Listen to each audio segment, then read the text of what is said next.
ஓம் சாய்ராம். என் அன்பு செல்லமே, என்னுடைய அழகான தங்கமே, உனக்கு ஒரு முக்கியமான விஷயத்தை சொல்ல வந்தேன். அதை நீ நன்றாக கேள். எப்பொழுதும் குழப்பாதே. நான் என்ன சொல்கிறேனோ அதை நீ தெளிவாக கேட்கும் பட்சத்தில் எல்லாமே உனக்கு பிடித்ததாகவே நடக்க ஆரம்பித்துவிடும். ஒரு கதையின் மூலமாகவே உன்னுடைய வாழ்க்கையில் சில விஷயத்தை சொல்ல வேண்டும் என்று இந்த சாயோ ஆசைப்படுகிறேன். முழுமையாக இதை கேள். உனக்கே உன் வாழ்க்கையில் என்ன நடக்கிறது, ஏது நடக்கிறது என்பது புரிய வந்துவிடும். ஒரு முனிவர் தனக்கு சொந்தமான பறந்து இருக்கும் இடத்தை, தென்னை கன்றை நட வேண்டும் என்று முடிவெடுத்தார். மரக்கன்றுகள் நடுவதற்கு பள்ளம் வெட்ட வேண்டிய வேலைகளை ஒரு நபரிடம் ஒப்படைத்தார். இந்த வாய்ப்பை பயன்படுத்தி கொண்டு நன்றாக உழைத்து நிறைய சம்பாதிக்க வேண்டும் என்று நினைத்தார் அந்த நபர். ஏனென்றால் அவர்தான் மகனின் திருமணத்திற்கு கொஞ்சம் கொஞ்சமாக காசு சேர்த்து, அவர் உழைப்பில் கொஞ்சம் கொஞ்சமாக காசு சேர்த்து கொண்டு வருகிறார். இன்னும் போதுமான அளவு பணம் சேரவில்லை. ரங்கன் முதல் நாளில் 20 மரக்கன்றுகளை நடுவதற்கு பள்ளத்தை தோண்டினான். அவன் உழைப்பை கண்ட முதலாளி அவனை மிகவும் பாராட்டினார். பிறகு ஒவ்வொரு நாளும் அவர் தோன்றிய பள்ளங்களில் எண்ணிக்கை குறைந்து வர துவங்கியது. 40வது நாள் அவர் காலையிலிருந்து மாலை வரைக்கும் எவ்வளவோ முயன்றும் 2 பள்ளத்தை தான் தோண்ட முடிந்தது. ரங்கன் மிகவும் ஏமாற்றம் அடைந்தான். முதல் நாளில் 20 பள்ளங்களை தோன்றியவன் 40வது நாள் 2 பள்ளங்களை தான் தோன்றினான். இருவருக்கும் என்ன ஆயிற்று என்று முதலாளி குழம்பி தவித்தார். அவர் ரங்கனின் மண்வெட்டியை வாங்கி பரிசோதனை பார்த்தார். மண்வெட்டியின் முனை கூர்மையாக இல்லாமல் இருந்தது. அவர் ரங்கனிடம் கேட்டார், நீ உன் பணியின் ஆயுதத்தை கூர்மையாக நன்றாக வைத்திருக்க வேண்டும் அல்லவா என்றார். ரங்கன் சொன்னான், இதற்கெல்லாம் எனக்கு கொஞ்சம் கூட நேரமில்லை ஐயா. நான் நாள் முழுவதும் சிறிது ஓய்வெடுக்காமல் உழைத்து கொண்டு இருக்கிறேன். நிறைய வேலைகள் செய்து நிறைய பணத்தை சம்பாதிக்க வேண்டும். முதலாளி சொன்னார், ரங்கா, இந்த மண்வெட்டியை போலதான் நம் அறிவுத்திறனும் உடல் பலமும் மழுங்கிவிட்டால் எதுவும் நம்மளால் செய்ய முடியாது. நமக்கு எவ்வளவு கடமைகள் இருந்தாலும், நிறைய உழைக்க வேண்டும் என்றாலும், நம்முடைய உடலையும் மனதையும் அறிவையும் எப்பொழுதும் பேணி காக்க வேண்டும். பேணி கூர்மையாக வைத்திருக்க வேண்டும். அப்போதுதான் நம்மால் நிறைய சாதிக்க முடியும். நம் இலக்கை விரைவில் அடையவும் முடியும் என்றார். இந்த ஒரு விஷயம் உன்னுடைய வாழ்க்கையில் எவ்வளவு ஒத்துப்போகும்? நீ ஏன் சொல் பார்க்கலாம்.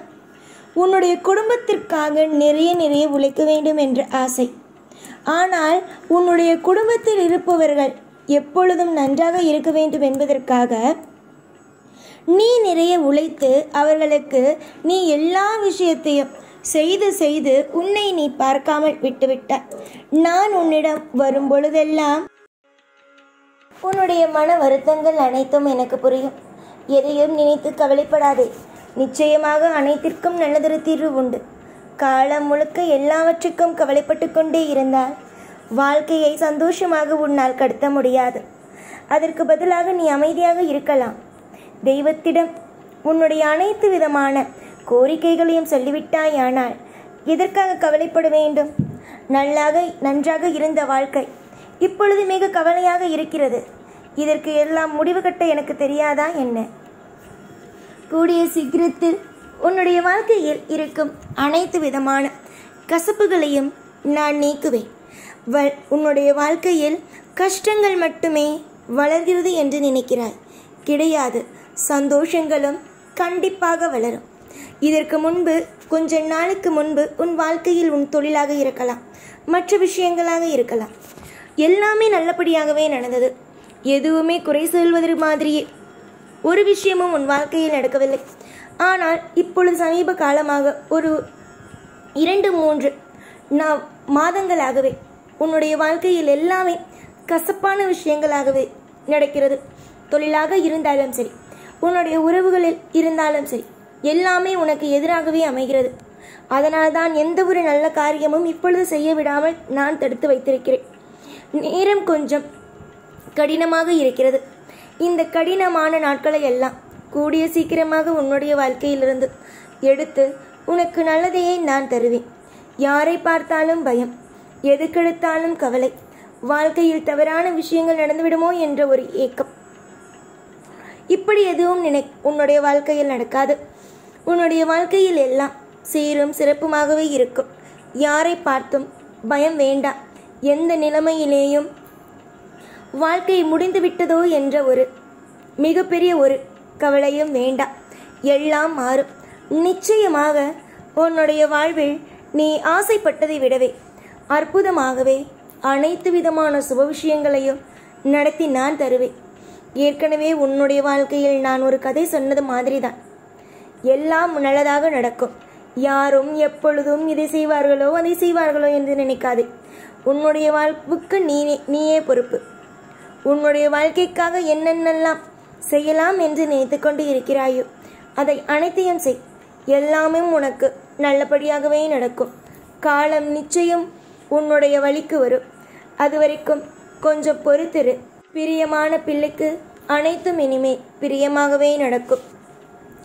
எந்த ஒரு நிமிடமும் என்னிடம் வந்து நின்று எனக்கு இது குறையாக இருக்கிறது, எனக்கு இது நல்லதாகவே இல்லை என்பது எல்லாம் நீ சொல்ல மாட்டாய்.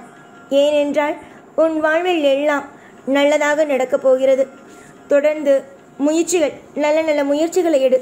நீ எந்த அளவுக்கு உன்னுடைய வாழ்க்கையில் முயற்சிகளை எடுக்கிறாயோ அந்த அளவு உன்னுடைய வாழ்க்கையில் இன்பங்களோ நடக்கும்.